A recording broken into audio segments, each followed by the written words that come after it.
రాజ్భవన్ లో గవర్నర్ నరసింహన్ ఇచ్చిన ఇఫ్తార్ విందుకు తెలుగు రాష్ట్రాల సీఎంలు చంద్రబాబు కేసీఆర్ హాజరు కాలేదు. ఏపీ సీఎం బాబు ఢిల్లీ టూర్ లో ఉండటంతో రాలేకపోయారు. టీ సీఎం కేసీఆర్ అనారోగ్య కారణంతో రాలేదు. ముందుగానే ప్రకటించిన విధంగా టీ కాంగ్రెస్ నేతలు ఇఫ్తార్ విందుకు హాజరు కాలేదు.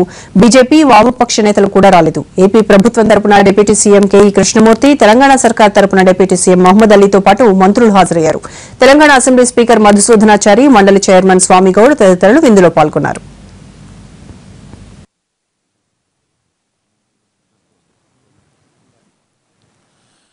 माह रमज़ान मुबारक